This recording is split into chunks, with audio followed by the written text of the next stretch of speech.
नमो लोये सवसाहुणम्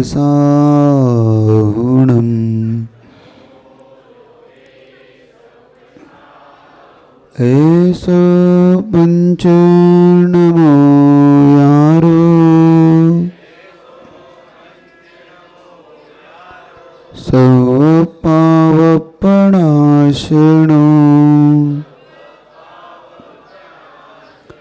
मंगलाणं च सर्वेसिं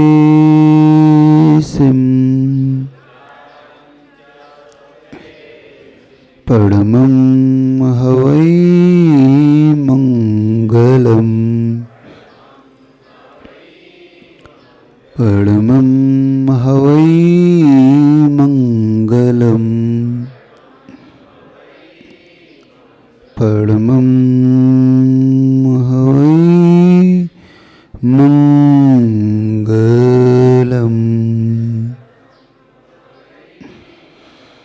नमस्मै साराय स्वानुभूत्या चकासते चिस्वभावाय भावाय सर्वभावान्तरच्छिदे देवादिदेव अतिशयकारी चिंतामणि पार्श्वनाथ भगवान की जगत पूज्याचार्य भगवंत गुरुदेव विद्यासागर जी महाराज की पूज्यवर मुनि वीर सागर जी महाराज की जय। मुनि श्री 108 विशाल सागर जी महाराज की जय। समस्त मुनि संघ की जय। जीवन कैसे प्रभावित होता है, वो कौन सी अगम्य शक्ति होती है जो हमारे जीवन को प्रभावित करती है, इसको जानने के लिए कल आपसे कुछ चर्चा की थी, जिसमें हमने मूल भूमिका पाई कि कर्म एक ऐसी अगम्य शक्ति है जो हमें बहुत ऊपर और नीचे की स्थिति में दिखाता है। हम पर पे आ जाते हैं, पर के ऊपर आरोपित कर देते हैं कि इस व्यक्ति के कारण हमारे जीवन में ऐसा हुआ है। लेकिन जब हम मूल में जाएंगे तो हम कभी भी ये पाएंगे कि पर के कहने से कभी कुछ नहीं होता। जो कुछ जीव स्वयं बोता है वही काटता है, जैसा वो करता है वही फलीभूत उसके जीवन में होता है। हमने ये भी जानना चाहा कल कि विज्ञान और धर्म किस प्रकार से एक दूसरे के पूरक हैं। चूक जो हो रही थी अभी तक हमसे कि हम विज्ञान पे धर्म को कस रहे थे और हमें सुधार करना चाहिए था कि धर्म पे विज्ञान को कस के देखना चाहिए। कसौटी धर्म हो और विज्ञान को कसा जाए। हम उल्टा करते हैं, हम विज्ञान को कसौटी बना के धर्म को कसते हैं। मतलब हम धर्म को परखना चाहते हैं कि धर्म ठीक है कि नहीं। तो आपको ये सिद्ध करके बताया था कि धर्म को ना कसे, क्योंकि धर्म अपना शोध अंतिम चरम सीमा तक कर चुका है और विज्ञान शोध की ओर है, वो चेंज करता रहता है।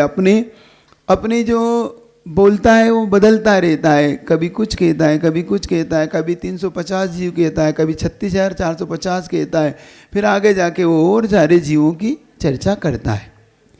तो हमें ये जानना है कि आरोप पर पे लगा के नहीं होता, आरोप भी हम स्वयं हैं।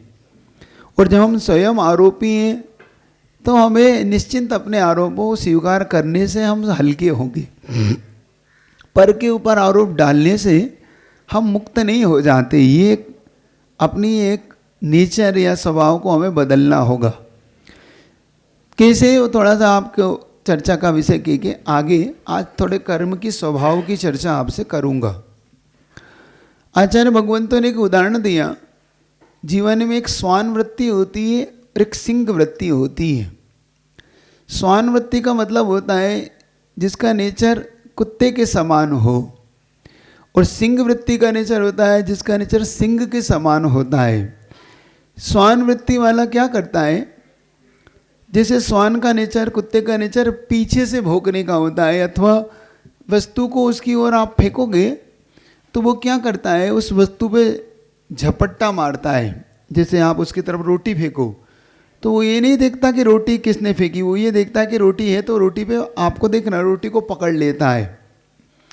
और जो सिंह वृत्ति वाले लोग होते हैं वो ये नहीं देखते कि सिंह को आप पत्थर मारोगे तो ये नहीं देखता कि पत्थर आया, वो देखता है पत्थर कहाँ से आया।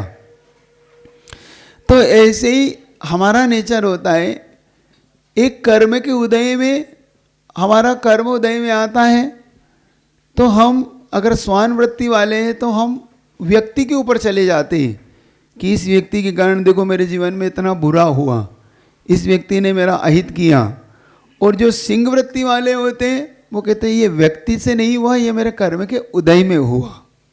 क्या क्या मानता है वो कि मेरा आपका नेचर कैसा है, ये भी जानना चाहता हूं। आप सिंह वृत्ति वाले हैं कि कौन सी वृत्ति है आपकी, स्वान कि सिंह? स्वान वृत्ति मतलब हम अपनी करनी आप करे सिर औरन के धरता, मतलब हम करनी स्वयं करते हैं और दूसरे के ऊपर डालते हैं कि इनके द्वारा हुआ, इसने ऐसा किया, इसके द्वारा मेरा ऐसा अहित हुआ। तो इस नेचर को भी थोड़ा थोड़ा हम बदलेंगे। बदलेंगे ना आप लोग कि नहीं बदलेंगे? बदलेंगे कि हम जब ये जान जाएंगे कि ये कर्म हमारा किया हुआ था तो उसका कोई दोस्त आरोप ये है ही नहीं, आरोपी मैं स्वयं हूँ। और जब मैं स्वयं आरोपी हूँ तो फल भी मुझे ही भोगना है। अगर हम चुपचाप आरोप को स्वीकार कर लेते हैं तो हमारी सजा कम हो जाती है, होती कि नहीं? जब आप ये रियलाइज करने लग जाते कि हाँ मेरे द्वारा ये हुआ है, और आप जज के सामने ये कह देते कि हाँ मैं स्वीकार करता हूँ मुझसे ऐसा हुआ। क्यों हुआ वो पूछता है। मैं उस समय गुस्से में था, उस समय मेरे कंट्रोल में मैं नहीं था। तो फिर जज उसकी परिस्थिति को देख के आपकी सज़ा को व्यवस्थित कम कर देता है। कोई बात नहीं, आपने स्वीकार कर लिया है, एक्सेप्ट आपने अपने आप को इस भाव से जोड़ लिया है तो। और अगर आप घुमाते हैं अगर जज को और बाद में आपकी गवाही से पकड़ में आते हैं तो फिर जज आपको क्या सज़ा देता है? फिर दुगनी सज़ा देता है कि एक तो आपने कोर्ट का समय खराब किया, कोर्ट को गुमराह किया और आपके खिलाफ आरोप सिद्ध हुआ। तो ऐसे ही भाव है कि अगर हम स्वयं स्वीकार कर लें कि नहीं मुझसे ये गलती हुई है, प्रभु मुझसे ये गलती हुई है, तो आप देखिए आपका कर्म हल्का होगा। और अगर आप दूसरे पे डालेंगे इनके कारण मुझे ऐसा होता है, तो आप पाएंगे कि कर्म तीव्रता से आपके साथ दुर्व्यवहार करेगा, मतलब और ज़्यादा आपको संक्लेश परिणामों के साथ इन कर्मों को भोगना होगा। तो सबसे अच्छा होगा कि हम सिंह वृत्ति रखें। कौन सी वृत्ति रखें? सिंह के समान। हाँ मेरे कर्म का उदय है, ये व्यक्ति मुझे सुखी दुखी नहीं बना सकता, ये व्यक्ति निमित्त मात्र है। क्या है व्यक्ति? अब इसको मैं सिद्धांत भाषा में आपको जोड़ रहा हूँ। ये मैंने आपको सामान्य शब्दों से आपको जोड़ा। सिद्धांत में इसको क्या कहते हैं? सिद्धांत में इसको इस भाषा को कहते हैं कि पर की ओर जो आता है वो हमारे लिए नो कर्म होता है, और जो उदय में आता है उसे कर्म कहते हैं। मतलब कर्म जब अपना फलदान देता है हमें, वो किसी निमित्त से देता है, वो डायरेक्ट नहीं देता। मतलब हमारे कर्म की कितनी फैकल्टी? 8 है ना। नाम गिनाइए। ज्ञानावर्णी, दर्शनावर्णी, वेदिनी, मोहनी, आयु, नाम, गोत्र और अंतराय। ये इसलिए आपसे रटवा रहा हूँ कि आप इसकी एक बार रट लेंगे तो जो आप आगे पीछे कर्म करते हैं ना वो भूल जाते हैं, फिर आप कर्म भूल जाते हैं कि कितने होते हैं। तो इसलिए आपको 2-4 दिन रटवाऊंगा, आपसे पूछता रहूँगा बीच बीच में। और आपको छूट है, आप भी पूछिए, मैं अकेला क्यों थकूं? आप भी पूछते रहिएगा, मतलब आपकी पूछने से मुझे जागृति पता पड़ेगी। तो कर्म फलदान नो कर्म से देता है। कर्म किससे फलदान देता है? ये याद रखिए, अपने दिमाग में रटिए। कर्म जब भी फल देगा नो कर्म से देगा। अब कर्म क्या होता है, नो कर्म क्या होता है? कर्म होते हैं जो 8 आपको गिनाए, ये द्रव्य कर्म और भाव कर्म, इसके 2 भेद होते हैं। द्रव्य कर्म कहलाते हैं जो आपको अभी गिना है, ज्ञानावर्णी, दक्षिणावर्णी, वेदिनी, मोहिनी, आयु, नाम, गोत्र, अंतरा, ये 8 द्रव्य कर्म कहलाते हैं। और जीव का जो राग और देश परिणाम है ये भाव कर्म कहलाते हैं। तो कर्म के कितनी विभक्त हो गई? 2, एक द्रव्य कर्म, एक, ठीक है, तो याद रहेगा आपको। तो द्रव्य कर्म 8 हैं और राग और देश भाव कर्म हैं। जब आत्मा राग और देश को करती है तो वो भाव कर्म के द्वारा द्रव्य कर्म को आकर्षित करती है। मतलब हम जिन पुद्गल वर्णगाओं को, जिनको हम कार्बन वर्गणाएं कहते हैं, हमारे आत्म प्रदेशों पर वो कार्बन वर्गणाएं विद्यमान है, जिसको हम रॉ मटेरियल कहते हैं।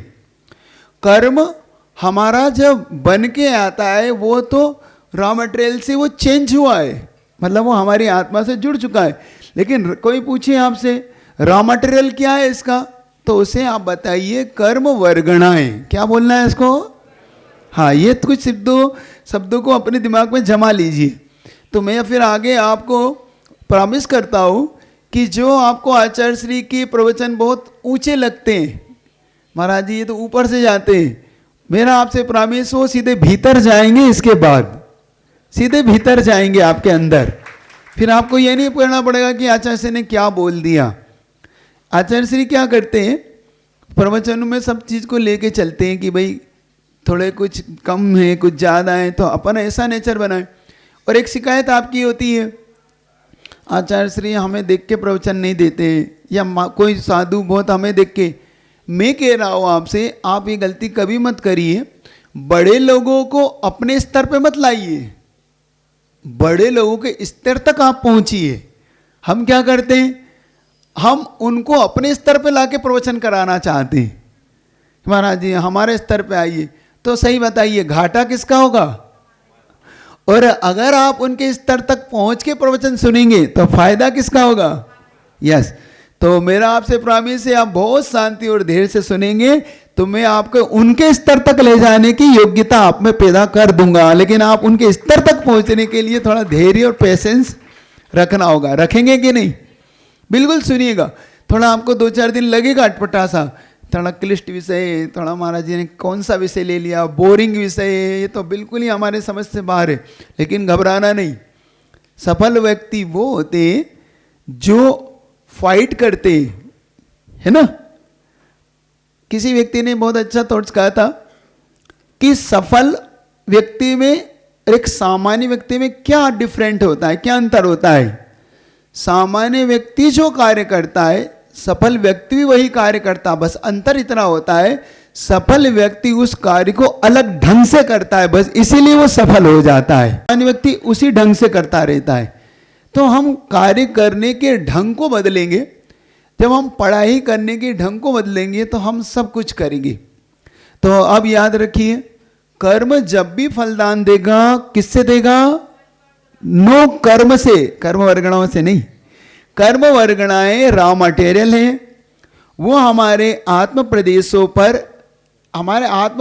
पर बनी रहती है। जैसे ही हमारा आत्मा राग द्वेष करता है वैसे ही वो कर्म में चेंजेस हो जाता है। ठीक है, इतना तो ये कर्म हुआ। कल हमने इसको समझा था बंध तत्व से। किससे समझा था? बंध तत्व से, कि वो बंधता कैसे है। फिर हमने उदय तत्व से जाना था चेन के माध्यम से। चेन समझ गए? बोस वाली चेन याद रहेगी।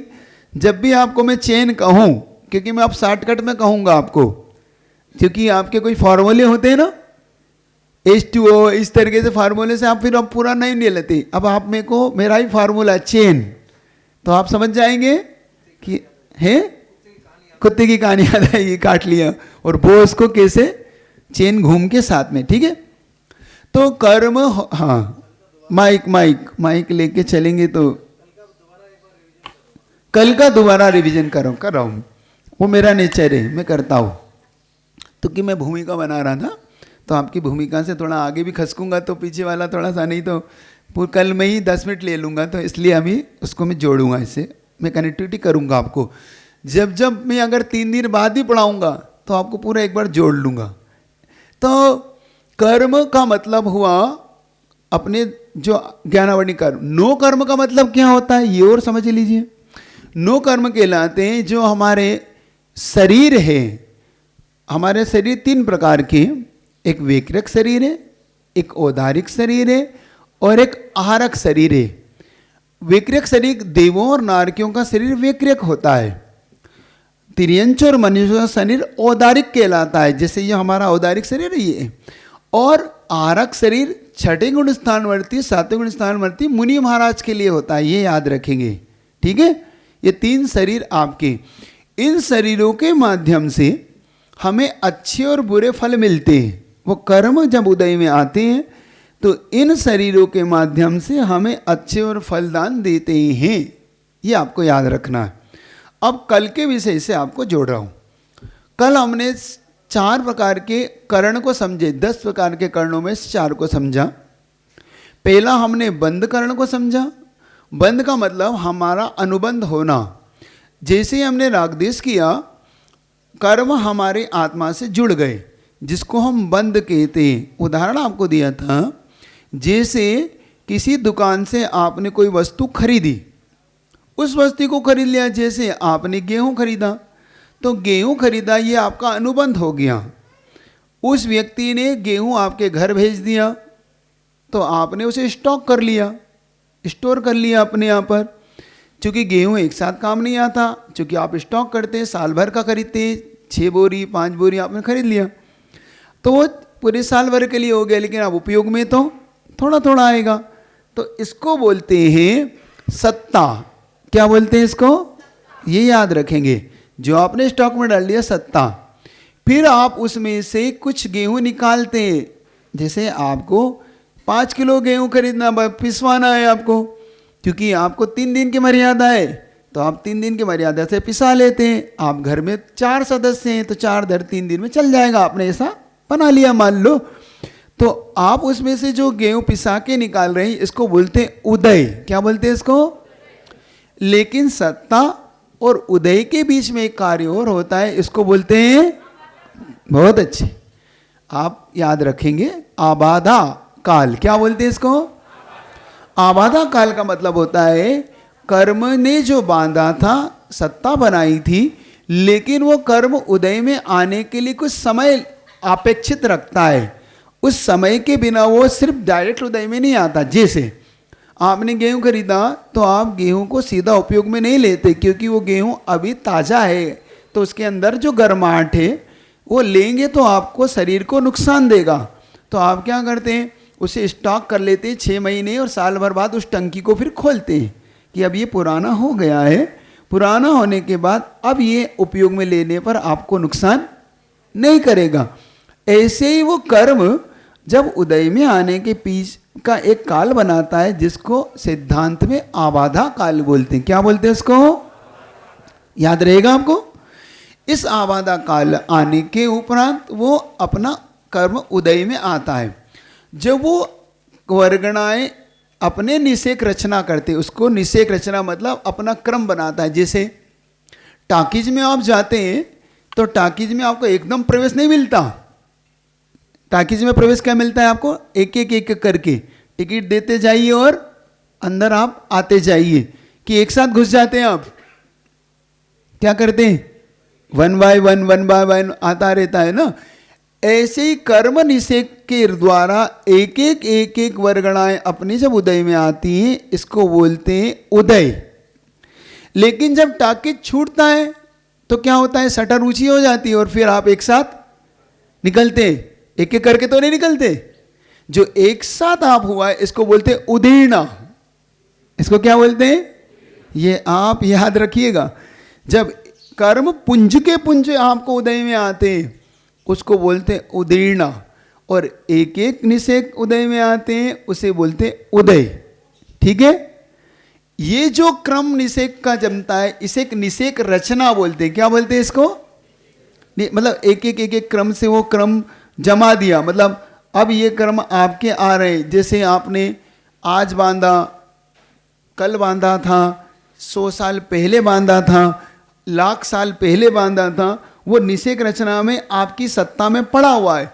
अब वो धीरे धीरे धीरे करके उधर स्टॉक में से निकल निकल के आपको आबाधा पार करके आ रहा है। ठीक है, ओके महाराज जी। हाँ जी, नमस्ते महाराज जी। आवाधा काल अलग अलग कर्म का अलग अलग होता है। हाँ जी, मैंने कल बताया था उसके लिए, जब एक कोड़ा कोड़ी सागर की जैसे आपने कोई स्थिति बांधी, स्थिति का मतलब है समय, उसका आबादा काल है 100 वर्ष। तो 100 वर्ष से आप जितना बांधेंगे, आप देख लिए, सागर आपको बता चुका हूँ, अब उसको रिपीट नहीं करूँगा क्योंकि उसमें फिर बहुत सारा समय जाएगा। समय, आंवली, मुहूर्त, प्रहर, दिन, पक्ष, मास, ऋतु, अयन, वर्ष, युग, पल्य और सागर, असंख्यात, फिर सागर, पल्य, कल अपनी बात चर्चा हो चुकी। तो जो जैसा बंधेगा, इसके नीचे कुछ ऐसे भी कर्म होते हैं जिनका अंतर्मुहूर्त में भी उदय आ सकता है। चलिए एक चोर और स्पष्ट करता हूँ आपको आज, वो भी चलिए हाथों हाथ। आपका एक प्रश्न बहुत जबरदस्त होता है कि महाराज जी, जो धर्मात्मा है, सम्यक दृष्टि लोग हैं, वो दुखी क्यों रहते हैं? जो मिथ्या दृष्टि है, जिन्हें धर्म से कोई लेन देन नहीं होते, वो सुखी क्यों दिखते हैं? ये प्रश्न बहुत लोगों के आते हैं।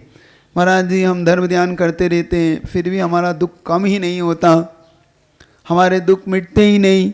और ऐसे भी लोग हैं जिन्हें मंदिर से कोई मतलब नहीं होता, जिन्हें कोई देवशास्त्र गुरु से मतलब नहीं, वो हमेशा अच्छी फैसिलिटी में जीते हैं, उनके पास गाड़ी है, घर है, बंगला है, फैक्ट्री है, बहुत कुछ दिखाई देता है महाराज जी।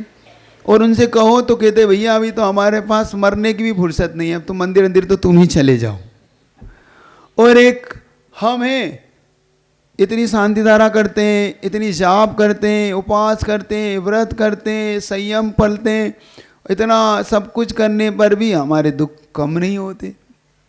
ठीक है, यही है समस्या, यही है, कुछ कुछ समस्या ऐसी है ना, कुछ ऐसे ही कुछ प्रश्न है आपके अंदर। तो आज आपको इस आबाधा से समझा देता हूं तो आपको समझ में आएगा। मान लो जब भी मिथ्या दृष्टि कोई कर्म को बांधता है तो वो स्थिति और अनुभाग गहरा बांधता है। अब ये चीज और समझ लो, स्थिति अनुभाग ये भी हाथों हाथ पकड़िएगा। 4 चीज हमारे कर्म बंध में होती है, 4 प्रकार से कर्म हमसे बंधता है: प्रकृति, प्रदेश, स्थिति और अनुभाग।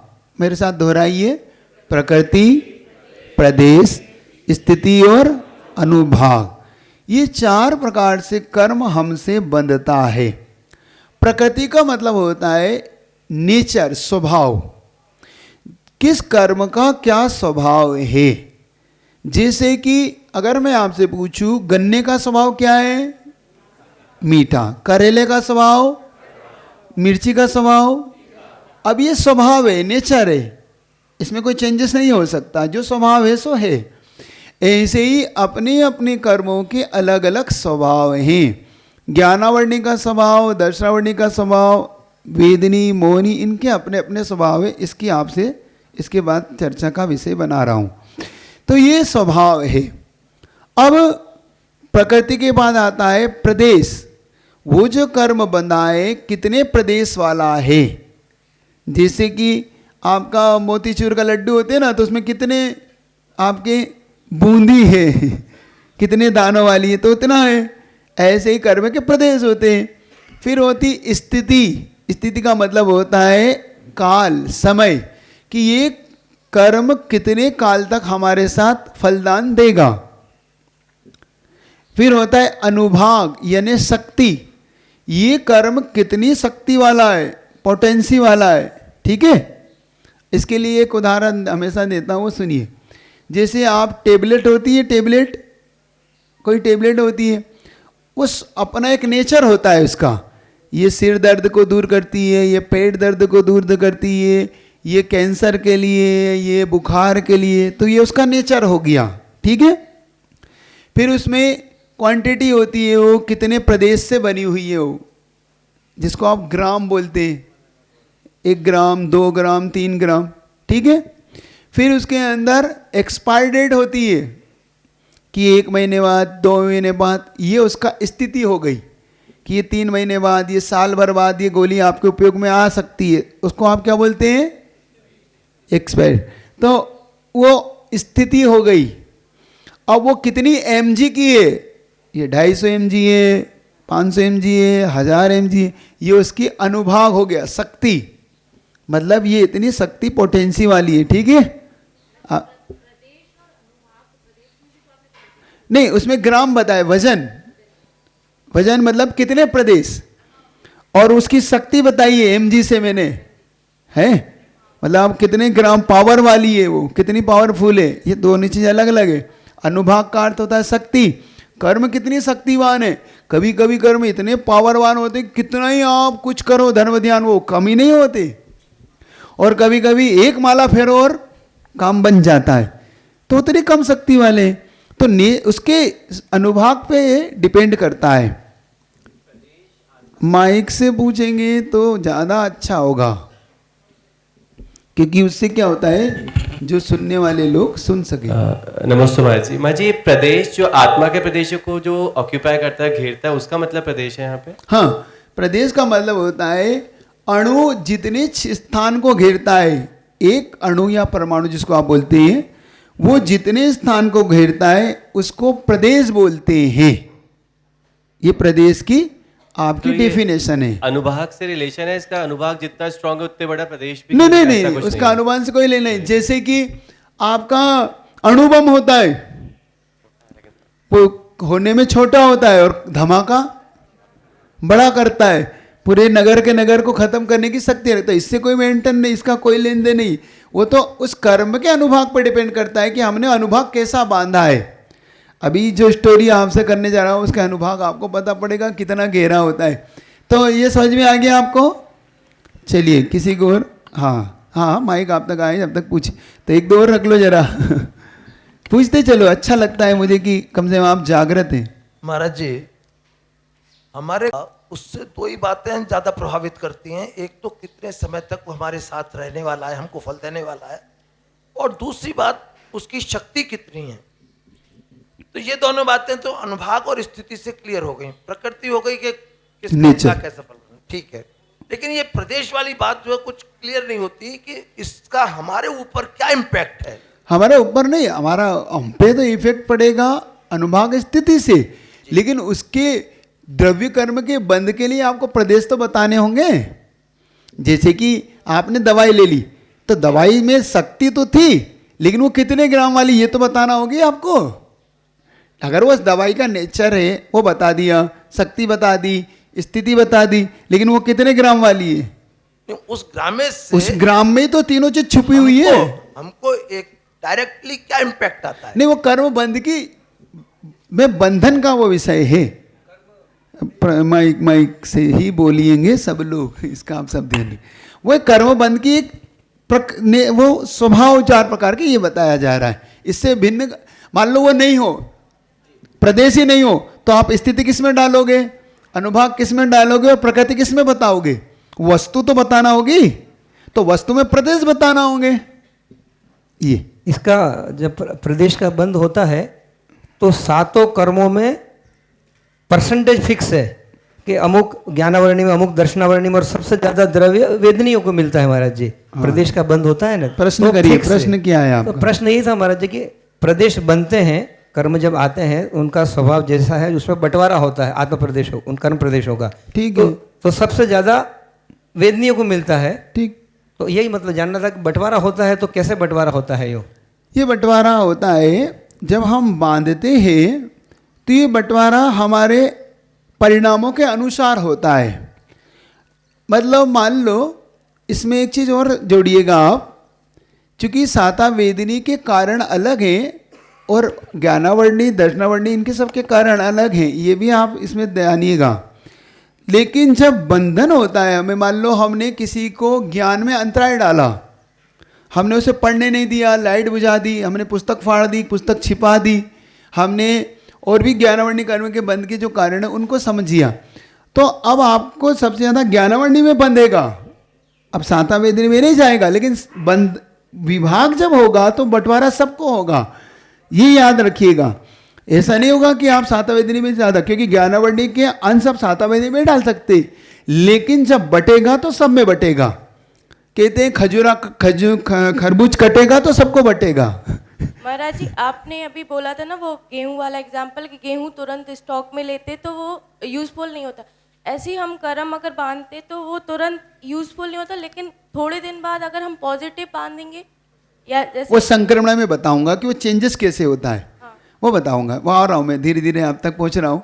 थोड़ा पहले एक बार आप अच्छे से अपनी भूमिका को समझ ले तो मैं आगे बढ़ता चलूँगा, आपको 10 करण में लेके चलूँगा।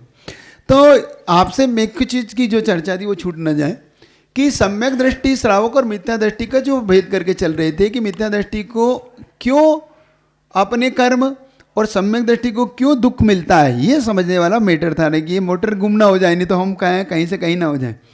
तो जो आपके सामने मैंने जी 4 चीज़ रखी, स्थिति, अनुभाग, आबाधा।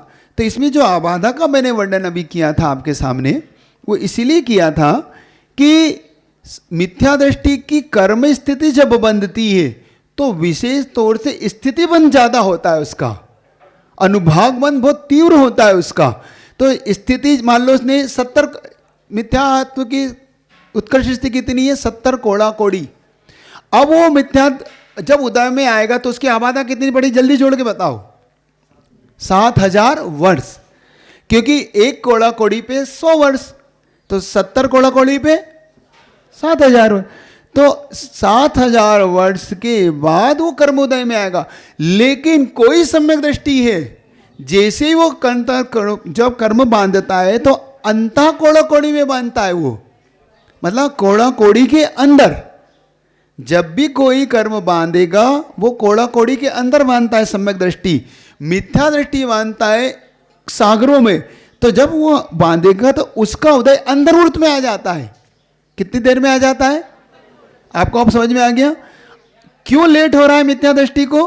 क्योंकि उसकी स्थिति गहरी थी, इसलिए उसके आने में 7000 वर्ष लग गई, और सम्यक दृष्टि को अंतर्मुहूर्त के अंदर आ गए, और सम्यक दृष्टि को जैसे ही आया वैसे निर्जित होकर निकल गए। तो सम्यक दृष्टि फ्री हुआ उन कर्मों से। इसलिए हमें सम्यक दृष्टि उस क्षण दुखी दिखाई देता है, और सम्यक मिथ्या दृष्टि हमें सुखी दिखाई। लेकिन जब उसके कर्म उदय में आएंगे तब हमें पता पड़ेगा कि ये तो सागरोपम आयु का बांध के बैठा था और हम तो अंतर्मुहूर्त में निपट गए। तो आप कभी भी चिंता ना करें, दुख आ रहे हैं, क्योंकि आप एक कहावत सुनते हैं ना, धर्म करते ही कर्म फूटे। मेरे तो कर्म फूटे का कहावत पॉजिटिव लेना, उल्टा नहीं लेना। कुछ लोग इसको उल्टा लेते हैं, भैया धर्म करते ही अपने तो कर्म और फूटे, मतलब कर्म निकल गए, ये लेना है। हाँ जी, लेकिन ये तो साता और असाता दोनों कर्मों के लिए सच होगा ना। उसकी खुशी भी कुछ जल्दी मिलनी चाहिए जितना दुख मिल रहा है। हाँ मिलता है ना, ये भी होता है। सम्यक दृष्टि अगर जब साता बांधता है तो इतनी गहरी बांधता है कि जन्म जन्म तक उसकी साता खत्म नहीं होती। जैसे कि आपका एक प्रश्न और होता है, महाराज इतने पाप करने पर भी ये अब सुखी दिख रहा है, हम रोज देख रहे हैं बड़े से बड़ा पाप करे जा रहा है ये। उसकी साता वेदनी इतनी गहरी है कि अभी वो पाप करने पर भी उसे छूटे। जब तक तेरे पुण्य का बीता नहीं करार, तब तुझे माफे गुना करो 1000। क्या? जब तक तेरे पुण्य का बीता नहीं करार तब तक तुझको माफे गुना करो 1000। जैसे बैंक में आपके पैसे पड़े रहते हैं, अब करोड़ों रुपए का मात्र लो बैलेंस है आपका, तो उन्हें तो देना ही पड़ेगा ना। अब आपकी शराब पी लो, जुआ खेल लो, आप सब व्यसन कर लो, वो बैंक वाला आपको मना तो नहीं कर सकता। आप कहते मैं मालिक हूँ इसका, मैं कुछ भी करूँ, तो बैंक वाला कहता है ठीक है भाई, आप समझाता जरूर है कि भाई पाप में क्यों खोते हो, बोलोगे नहीं हमारा पैसा है, हम कुछ भी करें, हम शराब में उड़ाएं, हम फेंक दें। बैंक वाला कहता है कोई बात नहीं, चेक काटता रहता है। फिर जब आपका खाता नील हो जाता है तो आपका चेक बाउंस हो जाता है। फिर बैंक वाले को धमकाते हो तो कहता है बाहर निकल, हमने तुझसे कहा था, जब मानी नहीं बात। ऐसे कर्म का पुण्य का उदय में खूब कर लो आप पाप, जब आता है तो रावण जैसा फल देके जाता है, फिर जिंदगी भर आपको दुखी करता है। तो ये याद रखना। तो पुण्य और पाप की ये विचित्रता आपको आज समझना है। चलिए आपको स्टोरी पे, हाँ महाराज जी, नमोस्तु महाराज जी। सम्यक दृष्टि और मिश्र दृष्टि जीव में कर्म का प्रभाव सेम होता है कि अलग अलग होता है? नहीं, अलग अलग होता है। सम्यक दृष्टि को कर्म जब भी आता है वो अलग ढंग से उदय में आता है, और मिथ्या दृष्टि को उदय अलग ढंग से आता है। पावर के पॉइंट ऑफ व्यू से मेरा हाँ, पावरफुल कौन मैं सा? बताता हूँ आपको। अब उसके लिए आपने थोड़ी सी सभा को अलग दिशा दी है, फिर भी चलिए उसके लिए एक एग्जाम्पल दूंगा तो आपको जल्दी समझ में आएगा। दो भाई थे, दोनों भाई में एक मिथ्या दृष्टि था, एक सम्यक दृष्टि था। दोनों अपने अपने हिसाब से जीवन जीते थे। मिथ्या दृष्टि हमेशा धर्म की निंदा किया करता था, कहता था भाई क्या धर्म में लगा रहता है, क्या मंदिर में लगा रहता है, दिन भर अभिषेक पूजन माला करता है, कुछ ध्यान ही नहीं देता। होती है ना आपके घर में शिकायतें करते रहते ना, क्या दिन भर मंदिर मंदिर करते रहते हो, दिन भर महाराज, दिन भर मंदिर, दिन भर स्वाध्याय, बस यही करते रहते हो। और मिथ्या दृष्टि कहता रहा, सम्यक दृष्टि उसे कहता था कि नहीं भाई कभी थोड़ा धर्म ध्यान भी किया करो। तो मिथ्या दृष्टि अपने हिसाब से जीवन जीता था, और धीरे धीरे दोनों का अलग अलग विजन हो गया। एक चोरी करने लगा जो मिथ्या दृष्टि था, क्योंकि धर्म से उसे कोई लेन देन नहीं था। संगति ऐसी कर ली उसने कि व्यसनी हो गया, चोरी करने लगा। और जो सम्यक दृष्टि था धर्म ध्यान करता था, लेकिन उसके जीवन में सुख नहीं मिलता था, हमेशा दुखी सा बना रहता था। अभिषेक पूजा के बावजूद भी उसके कर्म इतने तीव्र थे कि उसको हमेशा दुख सा मिलता था, और सम्यक दृष्टि उसको हमेशा उसकी हंसी उड़ाता था। और करो धर्म, और कर लो धर्म, क्या मिल रहा है धर्म से, देखो मुझे, देखो आज जेब काट के लाया, आज मैं चोरी करके लाया, देखो लाखों रुपए मेरे पास, कितने ऐसो आराम, गाड़ी है, सब है मेरे पास, क्या नहीं है मेरे पास। अब सम्यक दृष्टि क्या कहे, कुछ नहीं कहता। एक दिन ऐसा हुआ कि सम्यक दृष्टि बेचारा पूजा करके आ रहा था, और एक इतना बड़ा कांटा उसकी पैर में लगा। वो बेचारा दुखी होके बैठा था, कांटा निकाल रहा था। इधर वो मिथ्या दृष्टि भाई आया चोरी करके, आज रात में जम के हाथ साफ करा था, लाखों रुपए उसके पास थे, सोना चांदी सब कुछ था। और जैसे उसने भाई को देखा, उसने पूछा क्या हो गया, क्यों पड़े हो, कि भाई कांटा लग गया। और करो धर्म, आए हो मंदिर की ड्रेस देख के पहन के देखा था, अभिषेक करके आ रहा है, अच्छी बढ़िया ड्रेस थी, और भगवान ने दे दिया तुमको, और कांटा ही मिला ना। मुझे देखो लाखों रुपए की अभी इनकम करके आ रहा हूँ, लाखों रुपए कमा के ला रहा हूँ, अभी भी कह रहा हूँ आ जाओ मेरे साथ। वहीं पे एक अवधि ज्ञानी मुनि महाराज बैठे थे। उन्होंने अवधि ज्ञानी मुनि महाराज से पूछा कि चलो भाई इनसे ही पूछ लेते हैं, मैं सच हूँ कि तुम सच हो।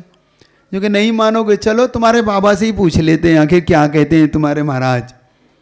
पूछे, महाराज से पूछा, महाराज मैं धर्म ध्यान करता हूँ और मुझे कांटा लगा है, ये चोरी करते हैं, ये धन कमाए, ये ऐसो आराम करते हैं, अब सच क्या है, मेरा धर्म करना सच है कि इसका पाप करना सच है, कुछ तो बताओ महाराज, हम उलझन में पड़े हुए।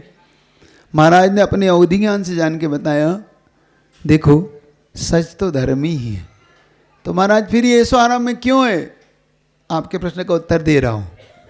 महाराज ने कहा, जिसे तुम कांटा मान रहे हो, ये कांटा नहीं था, आज इस पाप कर्म का इतना तीव्र उदय इसका आने वाला था कि इसे सूली मिलने वाली थी।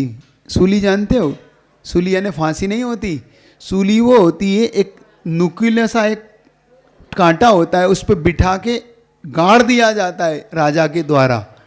वो सूली, आपने 700 मूली को सूली चढ़ाया ऐसा सुनते हैं ना, वो फांसी नहीं है, फांसी नहीं, वो ऐसे एक कांटेदार होता है जिसको सुआ बोलते हैं ना, तो एक पाइप जैसा होता है तिकोना, उसके ऊपर बिठा के ऐसे गाड़ देते हैं, सूली का सिंहासन बना, वो यही है सूली। तो इसे आज सूली चढ़ना थी, लेकिन इसके अभिषेक और पूजा ने उस सूली को भी सूल में बदल दिया, इसको कांटे में बदल दिया। और जो तुम चोरी करके आए हो, वो चोरी आज तुमको राजपद मिलना था, लेकिन तुमने अपने पाप कर करके पुण्य को इतना स्थिति और अनुभाग घटा दिया, इसकी अनुभाग इतना कमजोर बना दिया, वो कुछ रुपयों में बदल गया। ये याद रखिए, ये मिथ्या दृष्टि और सम्यक दृष्टि के फलदान होते हैं। उन्हें अपनी अपनी कर्म स्थिति और अनुभाग के अनुसार उन्हें फलदान मिलते हैं। ठीक है, अब मैं अपनी ओरिजिनल स्टोरी पर आ रहा हूँ, कल वाली। कल हमने देखा एक भोगावती नाम की नगरी जो अवंतिका देश या मागध देश में थी, तो उस भोगावती नगरी में ही एक मृष्टदाना और कामवृष्टि नाम के पति पत्नी या श्रावक श्राविकाएं रहती थी। हमने देखा जब उसकी पत्नी के गर्भ में एक जीव आया, वो जीव जब आया तो जीव के आते ही जो उस नगर का स्वामी था, अचानक स्त्री पलटी, कर्म ने पलटा खाया और आज वो जमीन देखने लगा। मतलब उसके 2 महीने गर्भ में होते ही वो पुत्र के आते ही पिता का देहांत हुआ। थोड़ा समय बीता, सारी जायदाद बिक गई, घर बिक गए, लोगों ने पैसा खा लिया, सब कुछ हो गया, जीवन विचित्र हो गया।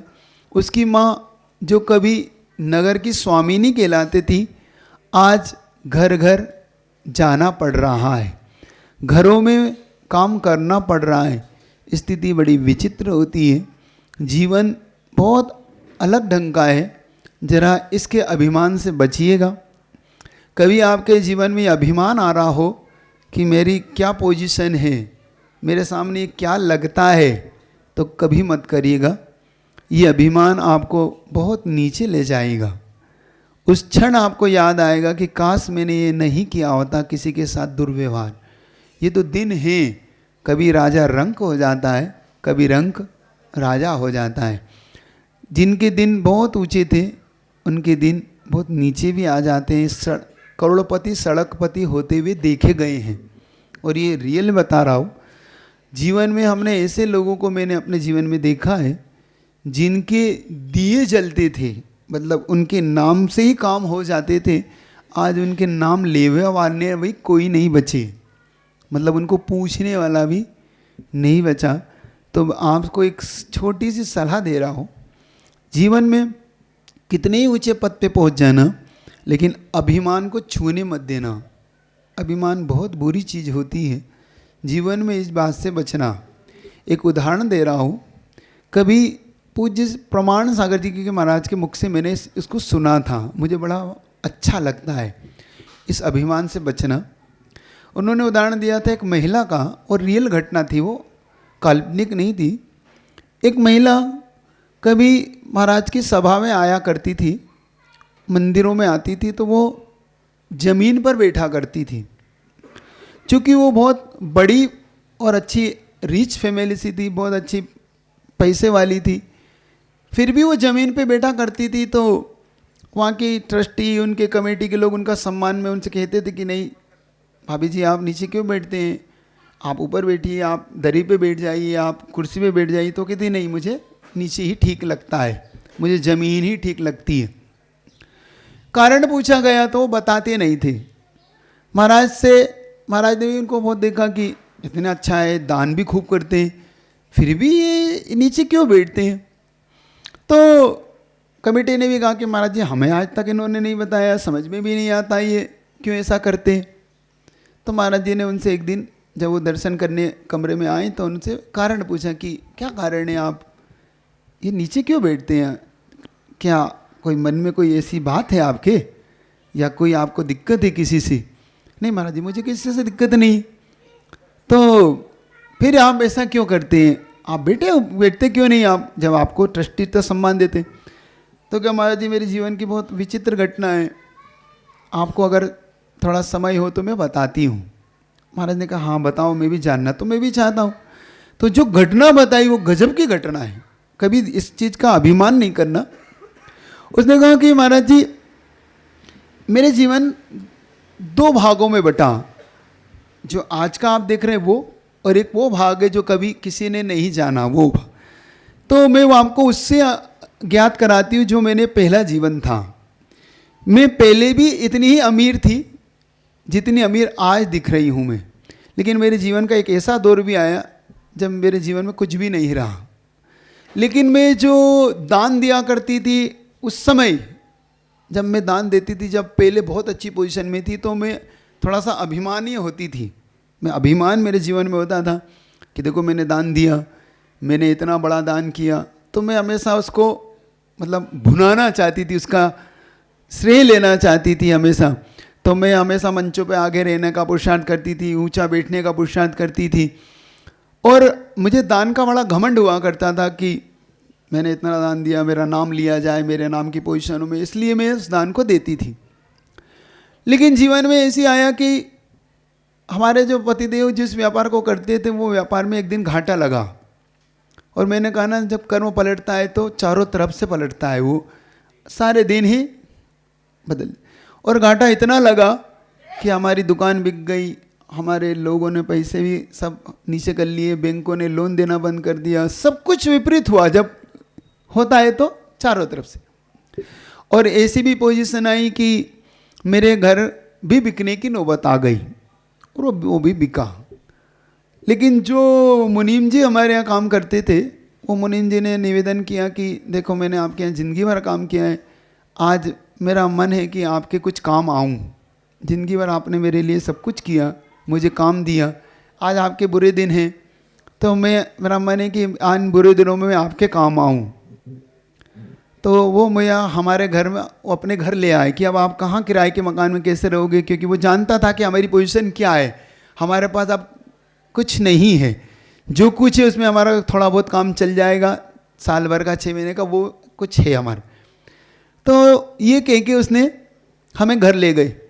और वो मुनीम जी इतने अच्छे थे कि मान लो मुझे कुछ मंगाना हो तो मैं हाथ तंग था तो मैं कुछ रुपए देती थी कि भाई मुनीम जी हमारे लिए ला दो, तो वो अपनी तरफ से रुपया मिला के दुगनी तिगनी चीज़ ला के दे देते थे, ताकि ये इनको कोई ऐसा ना लगे कि मैं एहसान कर रहा हूँ। देखो एक ये भी व्यक्ति का एक नेचर होता है कि हमारा एहसान इनके ऊपर ना हो जाए, मतलब ये इनको संकोच भाव ना आए।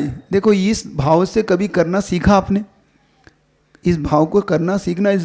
आपको कुछ ऐसे संकेत भी दूंगा कि आपके जीवन में कभी किसी को दो तो मदद करो, तो ऐसी मदद करना कि सामने वाले को कभी नीचा ना देखना पड़े, आपके सामने भी वो ऊंची अच्छी से बात कर सके, कहीं ऐसा ना लगे कि भाई इन्हें मुझ पे एहसान किया। देना भी ऐसा दो, ऐसे देना जिनके अंदर नेचर हो जाता है वो कई गुना फलता है। तो उन्होंने इस तरीके से, लेकिन मैं जानती थी कि ये तो सिर्फ इनकी एक हेल्प है मेरे लिए। और जब मुझे पछतावा हुआ इस बात का कि देखो कभी मैं घमंड करती थी, आज ये दिन भी मेरे जीवन में आए, तो मेरे समझ में आया और मैंने इसका माफ़ी भी मांगी कि हे प्रभु ये गलती अब कभी नहीं करूँगी मैं। और मेरे दिन पुनः एक बार बदले, पुनः हम साल 2 साल के बाद स्टेबल होने लगे, धीरे धीरे हमारे अच्छे दिन आने लगे। और वो दिन ऐसे आ गए कि हम पुनः वैसे ही हो गए जैसे थे, लेकिन 2-3 साल हमें इंतज़ार करना पड़ा, बुरे दिन देखने पड़े। जो लोग हमसे बहुत अच्छी बातें करते थे वो सबसे ज़्यादा हमसे बुरी बातें की उन्होंने। ये भी दिन होते हैं, ये भी याद रखना।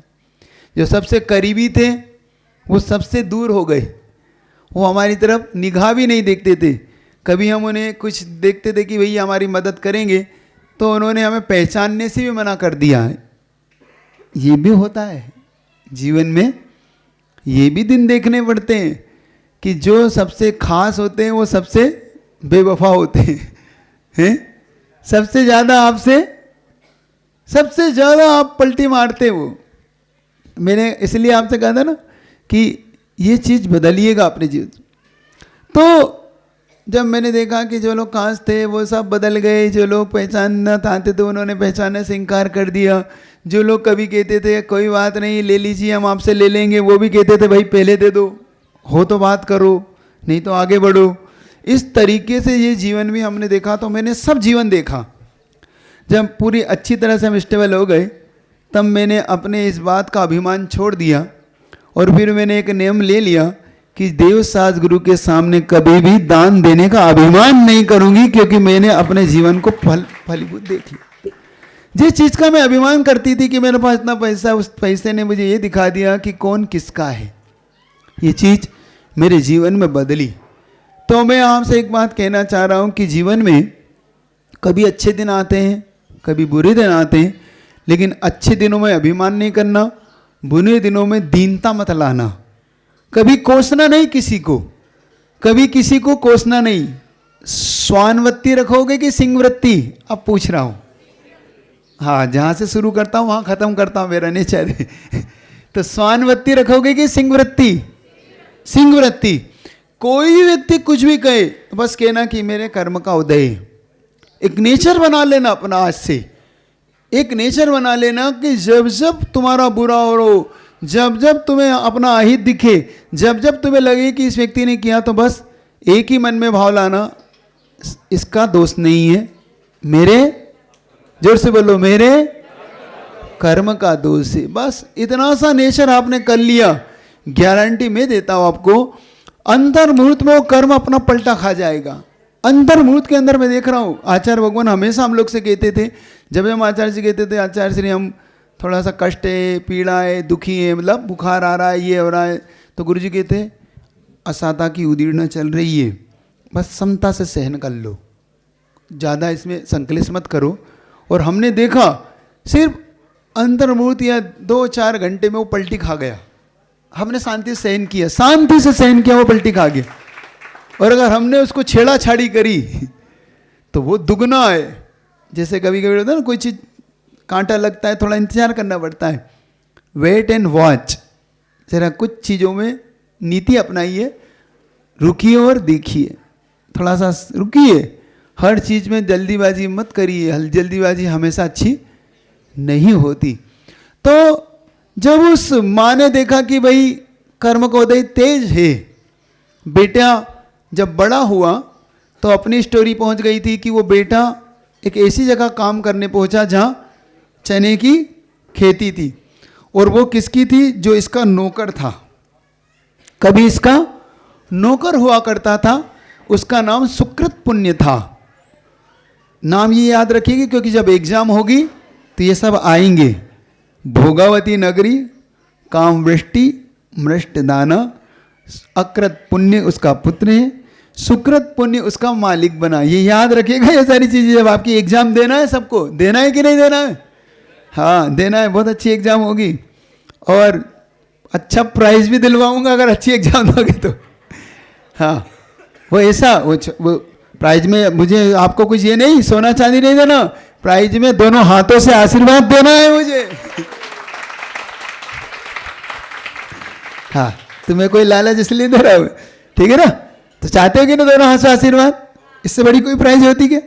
हाँ तो मन बनाना कि मैं अपने गुरु से दोनों हाथों से आशीर्वाद ग्रहण कर सकूं। तो जब उसने देखा कि सुकृत ने पूछा कि तुम बेटा किसके पुत्र हो, तो उसने बताया कि मैं काम वृष्टि मेरे पिता का नाम था, मृष्टदाना मेरी माँ का नाम है। तो उस अकृत पुण्य के दोनों आँखों में, सुकृत पुण्य के आँखों में आंसू आ गए कि देखो जिसका मैं नौकर था, दिन कितने जल्दी बदले कि आज वो मेरा नौकर मुझसे काम मांगने आया। लेकिन अपनी मालिक का एहसान उसे याद था कि वो दिन भी तो मेरे दिन भी तो बुरे थे, कोई बात नहीं, आज मेरे मालिक के बेटे के दिन बुरे हैं तो मुझे इससे बुरा व्यवहार नहीं करना। तो उसने उसकी हेल्प करने के लिए कुछ स्वर्ण की मोहरें लाया और उसने कहा कि बेटा सुनो, तुम ये मैं चीज़ दे रहा हूँ, इसको अपनी माँ को ले जाके देना और कहना कि मैंने दी है, बस मेरा एक छोटा सा भेंट स्वीकार कर ले, कोई विकल्प ना करे, इसे कोई एहसान ना माने, बस इतना मुझसे कहना कि एक आपके नौकर की ये छोटी सी चीज़ है जो आपके चरणों में अर्पित है। देखो ये भी एक नम्रता का भाव है कि देते समय भी नम्र बन जाना, ये हर किसी की बस की बात नहीं होती है। सुन रहे हो? लेते समय तो है को नम्र बनता है, नम्र बनिए देते समय। क्या देते समय तो आप आयम मैंने दिया है, समझ रहे हो, मेरा एहसान भूलना नहीं, ये कह के देते हो नहीं, देते समय भी ये अगर कह के देने लग जाओगे ना, कोई बात नहीं भैया, ये दिन तो सबके आते हैं, आज आपके दिन है, ये ले जाओ, आपके लिए मेरी ये छोटी सी भेंट है, आप इसे रख लीजिए, बस एहसान मत मानना, बस रख लेना और भूल जाना कि किसी ने दी है, मैंने दी है। बस नम्रवृत्ति एक दिन आपको उच्च गोत्र का बंद कराने वाली हो जाएगी, उच्च गोत्र का बंद कराएगी आप। ये सब नम्रवृत्ति है। नीच वृत्ति जो दिया है ना उसमें, नीचे वृत्ति मतलब नम्रपना, विनय, उच्च गोत्र बंद के कारण है ये सब, है ना? तो ये याद रखिए। तो उसने कहा कि कोई बात नहीं बेटा देना, लेकिन उसका पाप कर्म इतना तेज था कि जैसे ही उसने हाथ में लिया, उसके हाथ में वो जलता हुआ अंगारा बन गया। मतलब उसको ऐसा महसूस होने लगा कि ये मैंने तो हेल्प मांगी थी, इन्होंने मेरे हाथ में ये जलती अंगारा क्यों रख दिया।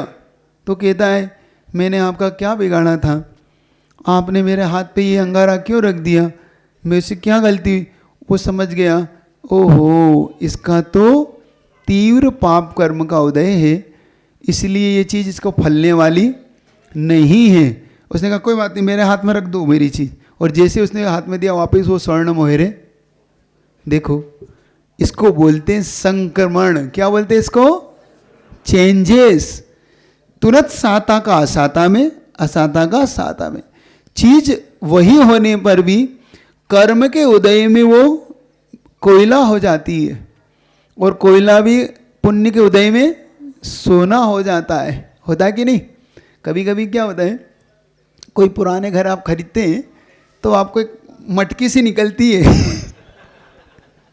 जो कोयला भरे हुई होती ना, तो वो क्या है, वो सोना था कभी, तुम्हारे कर्म के उदय में कोयला भया है वो। देख ना, बहुत बार होता है, खोदा तो कोयला निकला। हाँ याद रखना, जब तक तुम्हारे पुण्य का उदय नहीं होगा तब तक वो स्वर्ण नहीं मिलेगा।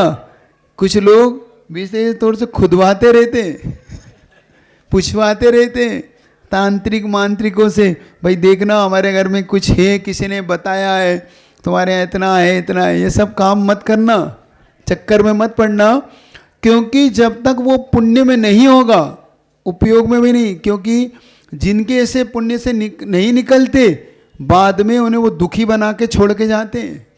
मत करना ऐसा कोई भी काम जीवन में, अपने पुरुषार्थ से पाना है, इससे ये चीज़ हमें नहीं चाहिए।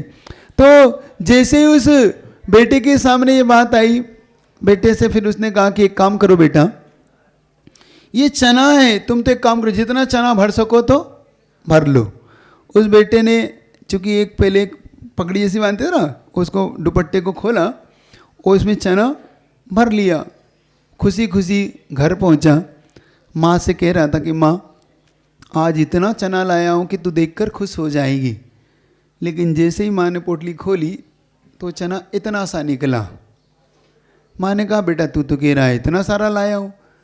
उसने कहा नहीं माँ मैं लाया तो बहुत सारा था। तो माँ ने उसकी पोटली को, उस कपड़े को उठा के देखा तो इतना बड़ा छेद था। भाग्य में जब छेद हो तो कुछ भी डालो निकल जाता है। उसका सारे चना धीरे धीरे करके बाहर रास्ते में गिरते गिरते आए, वो इतने से रह गए। समझ में आ रही है आपको बात? कभी कभी जो शिकायतें आप करते हो, महाराज इतना पुण्य करते हैं, हम इतना धर्म करते हैं, लेकिन थोड़ा भाग्य के छेद को बंद तो करो। एक तरफ से आप कमा रहे हो, एक तरफ से बह रहा है, एक तरफ टंकी में भर रहे हो और एक तरफ टोटी खुली हुई है, तो पानी रुकेगा कैसे? पहले आप संवर करिए, डांट लगाइए, फिर आने दीजिए, अपने आप पुण्य रुकेगा। सुन रहे हो कि नहीं? ये कला आपको सिखाऊंगा, पुण्य में रुकता कैसे और पाप में जाता कैसे। ये कला सीख लोगे तो जीवन में बहुत जल्दी आपका पुण्य स्टेबल स्थिर हो जाएगा और पाप अपने आप के छेद अपने आप बंद हो जाएंगे। और वो बेटे जैसे ही माँ ने देखा तो माँ ने पूछा ये बेटा तू ये बता लेके किसके आया से तू? तो उसने नाम बताया कि सुकृत पुण्य ने मेरी मदद की। उसने कहा बेटा अब हम इस नगर में नहीं रहेंगे। क्यों? अब तू जिसका मालिक था तो उसके यहाँ काम मांगने जाना पड़ा, इससे बुरे दिन अब हमारे नहीं हो सकते। और दिन बदलना हो तो कभी कभी द्रव्य क्षेत्र काल बदलना सीखो। कभी कभी जीवन में स्थितियाँ परिस्थितियाँ जब विपरीत हो जाए और वो क्षेत्र नहीं फल रहा हो आपको, तो क्षेत्र को बदलो। कर्म क्षेत्र बदलने से फलते हैं। आप लोग बहुत से लोग हैं जो आप अपने अपने गांव को छोड़कर आए हैं, आपके दिन वहाँ नहीं बदले लेकिन यहाँ आके बदले, क्योंकि आपका क्षेत्र बदला। पुण्य पाप तो वो भी वहीं थे, यहाँ भी थे, लेकिन क्षेत्र बदलते ही आपके दिन बदल गए। कभी आप हाफ पैंट में घूमते थे, आप बाबू बन के घूमते हो आज आप जींस टी शर्ट में जाके ऑफिस जाते हो। आप जानते हैं आप कंचे खेला करते थे अपनी गलियों में आईटी वालों ठीक है कि नहीं, है ना? हाँ मैं जानता हूँ।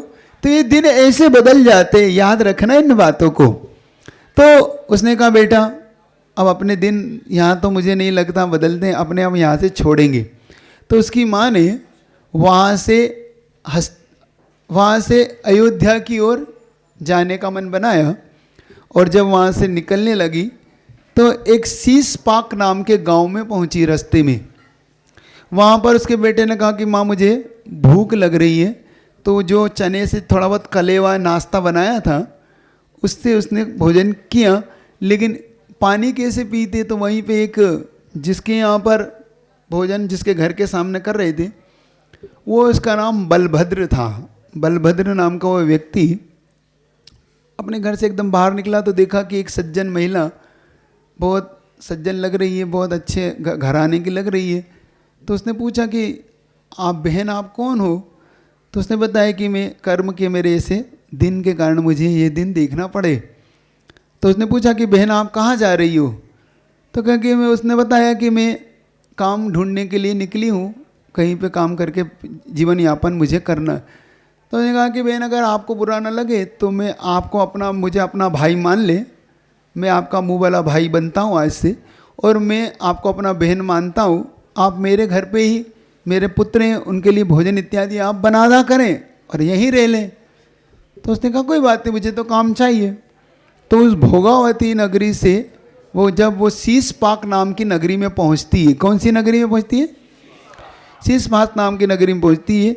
तो वो उसका मुँह वाला भाई उसे वहाँ रखता है और उसके 7 पुत्रों के साथ उसका जीवन यापन आगे होता है।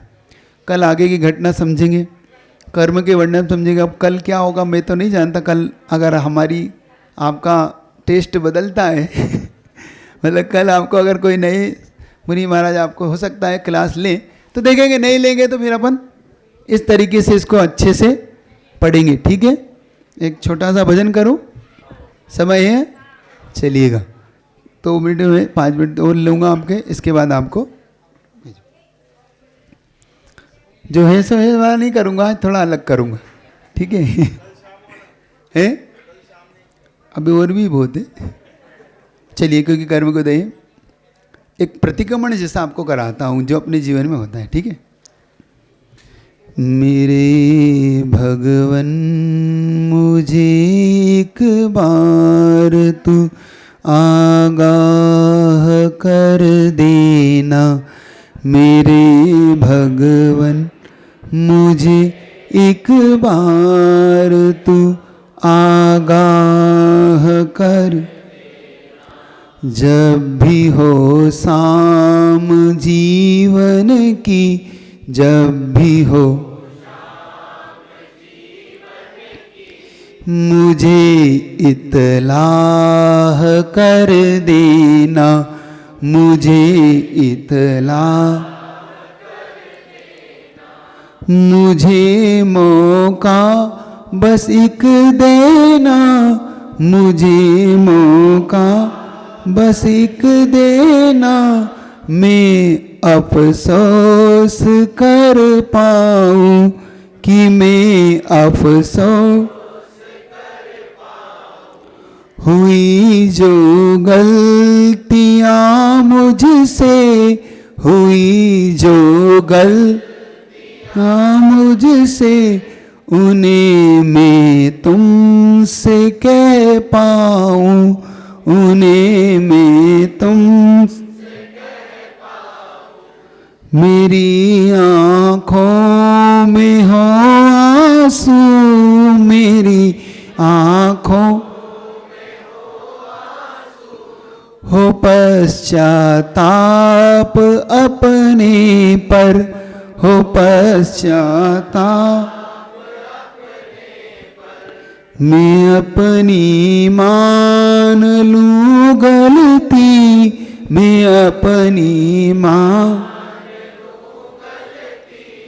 चला सदराह पर देना, चला सदर हुआ गीला मेरा तन तो हुआ गीला, कई सौ बार पानी से, कई सौ बार नहीं भीगा हृदय मेरा, नहीं भीगा हृदय मेरा, कभी भीजे न वाणी से, कभी भीजे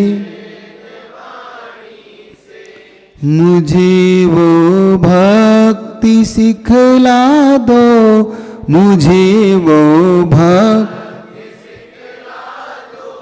जो मन के मेल धो डाले, जो मन के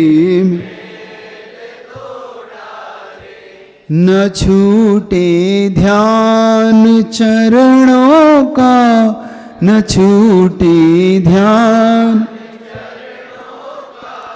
नहीं गुमराह कर देना, नहीं गुम जब भी हो शाम जीवन की, जब भी हो मुझे इतलाह कर देना, मुझे इतलाह न जाने कौन से भव में, न जाने मैं मुक्ति राह को पाऊं, मैं मुक्ति राह न जाने फिर कहाँ तेरा, न जाने फिर कहाँ गुरु में दर्श पा पाऊं, गुरु में करो करुणा मेरे ऊपर, करो करुणा मुझे संबुद्धि को देओ, मुझे संबुद्धि रहे तेरे ही मन भक्ति, रहे तेरे यही बस चाह भर देना, यही बस चाह मेरे भगवन मुझे एक बार तू आगाह कर देना, मेरे भगवन मुझे एक बार तू आगाह जब भी हो शाम जीवन की, जब भी हो शाम मुझे इतलाह कर देना, मुझे इतलाह। एकदम सीधा बैठेंगे, प्रभु की ओर ध्यान रखेंगे, आंख बंद करेंगे, मेरे साथ इस गुरु मंत्र को 9 बार दोहराएंगे। आंखें बंद, मन हल्का, रीढ़ सीधी, गर्दन सीधी। ओम ह्रीम रम सियाउस नमः। ओम ह्रीम बोलते जाए, सियाउस नमः। ओम ह्रीम रम सियाउस नमः। ओम ह्रीम रम सियाउस। ओम ह्रीम रम सियाउस नमः।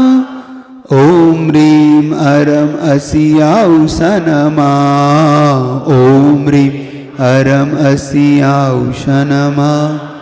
ओम ह्रीम अरम असियाउस नमः। ओम ह्रीम ओम ह्रीम अब दीर्घ श्वास भर के इस मंत्र को एक लंबी गहरी सांस के साथ अपने पूरे शरीर में महसूस करेंगे। गहरी सांस भरें, छाती को पूरा फुलाएं, फिर धीरे धीरे में साथ ओंकार के ध्वनि के साथ उच्चारण करिएगा। गहरी की सांस भरें।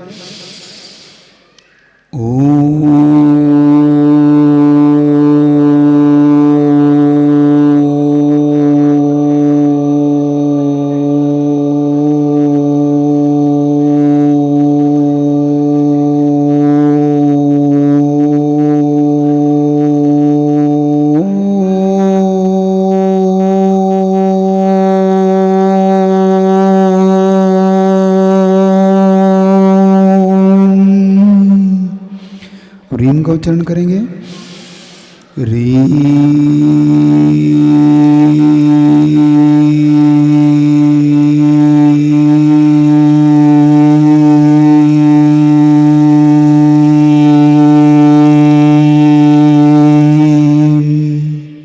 अब रम का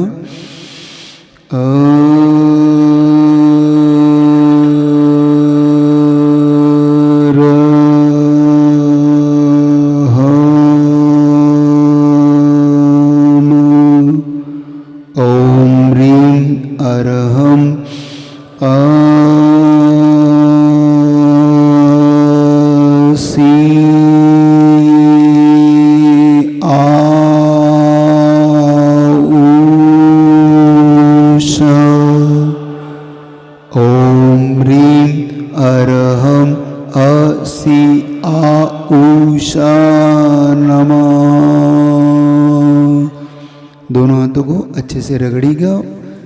दोनों हाथों को रगड़े पूरी ऊर्जा को अपने शरीर से स्पर्श कराइए। शेष ऊर्जा का विसर्जन करिए जीव कल्याण के लिए। बोलिए पंच परमेष्टि भगवान की। ओम अर्घ चढ़ाइएगा। ओम ह्रीम गुरुवर विद्या सागर जी मुनिंद्र अर्घम निरपामती। ओम ह्रीम जिनवाणी से जिनवाणी अर्घम निरपामती। जिनवाणी के ज्ञान से सूझे लो गालो सोवाणी। हे जिनवाणी